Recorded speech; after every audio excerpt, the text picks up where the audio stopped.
আসসালামু আলাইকুম। এখন শুনবেন সংবাদ শিরোনাম। সংঘর্ষে ৩ জন নিহতের পর থমথমে খাগড়াছড়ি, ১৪৪ ধারা বলবৎ। অবরোধ শিথিল করায় যান চলাচল শুরু। প্রতিবেশী দেশের ইন্ধন।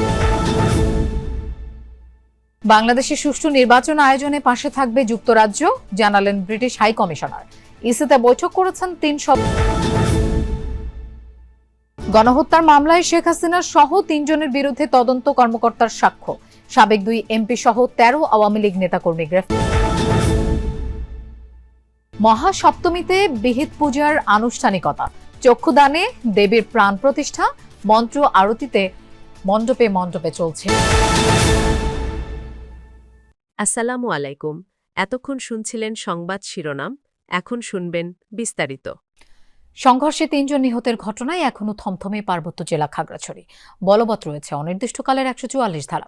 জোরদার করা হয়েছে নিরাপত্তা ব্যবস্থা। এদিকে আহতদের চিকিৎসার সুবিধার্থে খাগড়াছড়ি ও রাঙ্গামাটি থেকে ঢাকা চট্টগ্রাম সড়কপথে অবরোধ দুপুর ১২টার পর থেকে শিথিল করে যুগ্ম ছাত্র জনতা। তবে নিরাপত্তার কারণে খাগড়াছড়িতে সীমিত রয়েছে যানবাহন ও মানুষের চলাচল। সেনাবাহিনী ও বিজিবির সাহায্যে দূরপাল্লার পরিবহনগুলোকে একসাথে করে নির্দিষ্ট সময় আনা নেয়া করা হচ্ছে।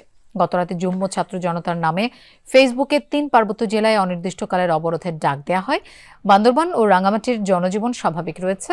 এর আগে রোববার ১৪৪ ধারা ভেঙে খাগড়াছড়িতে বিক্ষোভ সমাবেশ ও সংঘর্ষ হয়। গুইমারায় দুষ্কৃতিকারীদের গুলিতে ৩ জন পাহাড়ি নিহত হওয়ার খবর জানিয়ে দুঃখ প্রকাশ করে বিবৃতি দেয় স্বরাষ্ট্র মন্ত্রণালয়। জানানো হয়, সংঘর্ষের ঘটনায় এক মেজর সহ ১৩ জন সেনা সদস্য আহত হয়েছেন।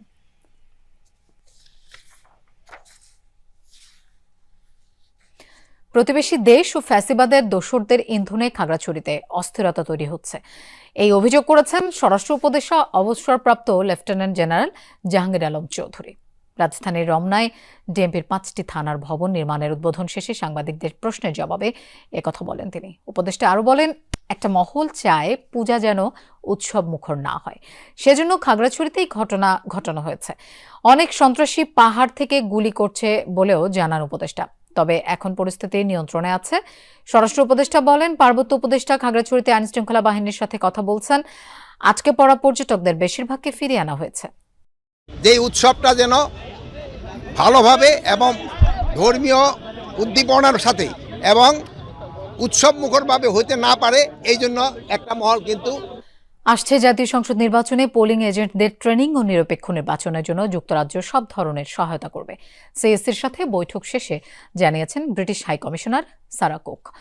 তিনি বলেন, ফেব্রুয়ারিতে প্রধান উপদেষ্টার নির্বাচনের ঘোষণাকে স্বাগত জানায় যুক্তরাজ্য। নির্বাচন কমিশন ভবনে প্রধান নির্বাচন কমিশনারের সাথে বৈঠকের পর জানান সারা কুক। তিনি বলেন, প্রধান নির্বাচন কমিশনারের সাথে ফলপ্রসূ আলোচনা হয়েছে। ইসির সিনিয়র সচিব আক্তার আহমেদের সাথে বৈঠক করেছেন ইইউ এর প্রাক নির্বাচনী বিশেষজ্ঞ দলের প্রতিনিধিরা। পরে সচিব জানান, ত্রয়োদশ জাতীয় সংসদ নির্বাচনে ১৫০ জন পর্যবেক্ষক পাঠাতে চায় ইউরোপীয় ইউনিয়ন। এজন্য ইইউ ও নির্বাচন কমিশনের মধ্যে একটি সমঝোতা স্মারক স্বাক্ষর হবে। তফসিল ঘোষণার পর বিভিন্ন সময় আলাদা আলাদাভাবে ভাগ হয়ে আসবেন পর্যবেক্ষকরা। We commend the efforts of the Election Commission and the interim government, and with our international partners, the UK is supporting the Election Commission, particularly through national civic education programmes, particularly for vulnerable groups here in the country, and also the training of polling staff. আমাদেরকে ওনারা MoU এর একটা draft দিয়ে গেছেন, যে ড্রাফটটা নিয়ে আমরা পর্যালোচনা করে এই ড্রাফটটা সাইনিং এর ব্যাপারে আগাবো। আমাদের কোনো অবজারভেশন থাকলে আমরা এদেরকে জানাবো যে আমাদের এই অবজারভেশন আছে, আর যদি না থাকে তাহলে যা আছে সেটা অনুযায়ী এটা হবে। জুলাই আন্দোলন দমাতে সারা দেশে ৩,৫,০০০-এরও বেশি রাউন্ড গুলি ছোড়া হয়। শুধু ঢাকা মেট্রোপলিটন এলাকায় তা ছাড়িয়ে যায় ৯০,০০০ রাউন্ডেরও বেশি। শেখ হাসিনা সহ ৩ জনের বিরুদ্ধে গণহত্যার মামলায় ট্রাইব্যুনালকে এই তথ্য জানিয়েছে প্রসিকিউশন। আজ এই মামলায় দ্বিতীয় দিনের মতো সাক্ষ্য দিচ্ছেন মামলার মূল তদন্ত কর্মকর্তা মোহাম্মদ আলমগীর। তিনি এই মামলায় ৫৪তম ও শেষ সাক্ষী। জুলাই অভ্যুত্থানের হত্যাযজ্ঞের নৃশংসতার ভিডিও আন্তর্জাতিক অপরাধ ট্রাইব্যুনালে তুলে ধরা হয়। এই ভিডিও সরাসরি সম্প্রচারের পাশাপাশি তদন্তকারী কর্মকর্তা জবানবন্দিও সাক্ষ্য সরাসরি সম্প্রচার করা হয়। প্রসিকিউশনের দাবি, কোনো ধরনের উস্কানি ও ক্ষয়ক্ষতির শঙ্কা ছাড়াই পরিকল্পিতভাবে আন্দোলনকারীদের উপর মারণাস্ত্র ব্যবহার করে আইনশৃঙ্খলা বাহিনীর সদস্যরা। এদিকে জুলাই আগস্টের মানবতা বিরোধী অপরাধের ৮ অভিযোগে জাসদ নেতা হাসানুল হক ইনুর বিরুদ্ধে অভিযোগ গঠনের শুনানি 14 অক্টোবর। যে মামলার শেখ হাসিনা, আসাদুজ্জামান খান কামাল এবং চৌধুরী আব্দুল্লাহ মামুনের বিরুদ্ধে যে মানবতা বিরোধী মামলা, সেই মামলায় একদম সর্বশেষ সাক্ষী আলমগীর হোসেন, যিনি এই মামলার মূল তদন্ত কর্মকর্তা, তিনি কিন্তু আজ সাক্ষ্য দিয়েছেন এবং তিনি সাক্ষ্যে আজকে মূলত জব্দ তালিকায় যে সকল জিনিস তিনি জব্দ করেছেন, সরকারি নথি, অন্যান্য সকল নথি কিন্তু ট্রাইব্যুনালে তুলে ধরেছেন। পাশাপাশি জুলাই অভ্যুত্থানকালীন সময়ে বিভিন্ন ধরনের নৃশংস যেই সকল ঘটনাগুলো ঘটেছিল সেই সকল ঘটনার ভিডিও কিন্তু আজকেও ট্রাইব্যুনালে প্রদর্শিত হয়েছে এবং সেই সকল ভিডিওর মধ্যে যমুনা টেলিভিশনের একটি সংবাদও কিন্তু আজকে ট্রাইব্যুনালে পরিবেশন করা হয়েছে, যেখানে জুলাই আন্দোলনের নৃশংসতা ফুটে উঠেছে। এমনই কিন্তু আরও আন্তর্জাতিক গণমাধ্যমেরও বেশ কয়েকটি সংবাদ ট্রাইব্যুনালে উত্থাপিত হয় এবং এগুলো কিন্তু সবার সামনে বিভিন্ন রকমের যে ঘটনাগুলো ঘটেছে সে ঘটনাগুলো বর্ণনাও করেন প্রসিকিউশন।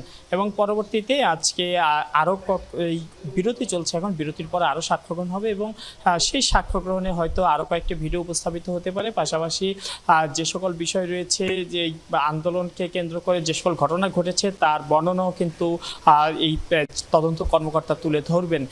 এছাড়া আজ কিন্তু আবু সাইদ মামলার সাক্ষ্য গ্রহণ চলছে, সেখানে ইতোমধ্যে আবু সাইদের 2 জন সহপাঠী কিন্তু সাক্ষ্য দিয়েছেন এবং তারা আবু সাইদ হত্যায় জড়িত যে সকল কর্মকর্তারা, পুলিশ এবং বেরোবির যে সকল শিক্ষকরা অভিযুক্ত আছেন তাদের সকলের বিচার চেয়েছেন। পাশাপাশি শেখ হাসিনা, আসাদুজ্জামান খান কামাল সহ যারা এই ঘটনায় নেতৃত্ব দিয়েছেন বা হুকুমের আসামি তাদেরও কিন্তু বিচার দাবি করেছেন। এর মধ্যে দিয়ে কিন্তু আজকে এখন কিন্তু ট্রাইব্যুনালে বিচার কাজ চলছে, অন্যান্য মামলায়ও কিন্তু বিচার কাজ এগিয়ে চলছে। পাশাপাশি শেখ হাসিনার বিরুদ্ধে যে মামলা, হয়তো খুব দ্রুতই এই মামলারও একটি ফলাফল আসতে পারে, যেহেতু এরপরে কিন্তু যুক্তিতর্ক উপস্থাপন, এরপরে কিন্তু রায়ের দিকে যাবে এই মামলাটি। লোপা মাইনুল, আপনাকে ধন্যবাদ আমাদের সাথে যোগ দেওয়ার জন্য। সন্ত্রাস দমন আইনে কার্যক্রম নিষিদ্ধ দলের সঙ্গে সম্পৃক্ততার অভিযোগে রাজধানীতে সাবেক 2 সংসদ সদস্য সহ 13 জনকে গ্রেফতার করেছে ডিবি। সোমবার ভোরে গ্রেফতারকৃতরা হলেন ব্রাহ্মণবাড়িয়া 5 আসনের সাবেক সংসদ সদস্য ফয়জুর রহমান বাদল এবং সংরক্ষিত আসনের সাবেক এমপি তামান্না নুসরাত বুবলি। ডিএমপির গণমাধ্যম ও জনসংযোগ বিভাগের উপকমিশনার তালেবুর রহমান জানান, ফয়জুর রহমানকে নিকুঞ্জ থেকে এবং তামান্না নুসরাত বুবলিকে মোহাম্মদপুর থেকে গ্রেফতার করা হয়েছে। এছাড়া আওয়ামী লীগ ও নিষিদ্ধ ছাত্রলীগের বিভিন্ন পর্যায়ের 11 জন নেতাকর্মীকেও গ্রেফতার করা হয়েছে। শারদীয় দুর্গোৎসবের মহাসপ্তমীতে উৎসব মুখর পূজা মণ্ডপ। সনাতন ধর্মের অনুসারীদের বিশ্বাস, সপ্তমী পূজার মাধ্যমে 7 জন্মের পাপ মোচন হয়, তাই সূর্যোদয়ের পরেই শুরু হয় পূজার আচার। মহাসপ্তমীর সকালেই নবপত্রিকা প্রবেশ, সপ্তমাদি কল্পারম্ভ আর বিহিত পূজার মাধ্যমে চলে দেবীর বন্দনা। আসন, বস্ত্র, পুষ্পমাল্যের মতো ষোড়শোপচারে দেবীর আরাধনায় কৃপা লাভের প্রার্থনা করেন ভক্তরা। বেলা 11টার পর ভক্তরা দেবী দুর্গার চরণে অঞ্জলি দেন এবং প্রসাদ গ্রহণ করেন। দেবীর কাছে কৃপা প্রার্থনায় কেউ চান আত্মমুক্তি, সন্তানের কল্যাণ কিংবা গোটা বিশ্বের মঙ্গল প্রার্থনা। শিশু ভক্তদেরও সপ্তমী ঘিরে নানা পরিকল্পনা। এদিকে দুর্গাপূজা নির্বিঘ্ন করতে এবার মণ্ডপে মণ্ডপে কঠোর নিরাপত্তা ব্যবস্থা করা হয়েছে।